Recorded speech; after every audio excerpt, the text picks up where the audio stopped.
Hey guys, in Enemy Last Stand, energy is essential for summoning, upgrading, and deploying unit, but it drains fast if you play long sessions. Here's how to get it quickly. First, daily login rewards. Every day you log in gives you a free energy refill or bonus crystals. Secondly, play story missions. Each completed mission refills a small amount of energy, especially during events. Thirdly, use energy potions. You can get these from codes, boss drops, or daily quests. Redeem codes. Check the official Anime Last Stand Discord.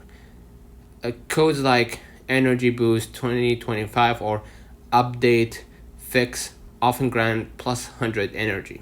Lastly, wait for natural recharge. Energy regenerates every few minutes automatically. Always use your energy during 2x events or weekend boosts to maximize rewards. Combining daily quests plus redeem codes can keep your energy bar full without spending Robux. Don't forget to like and subscribe. See you in the next one.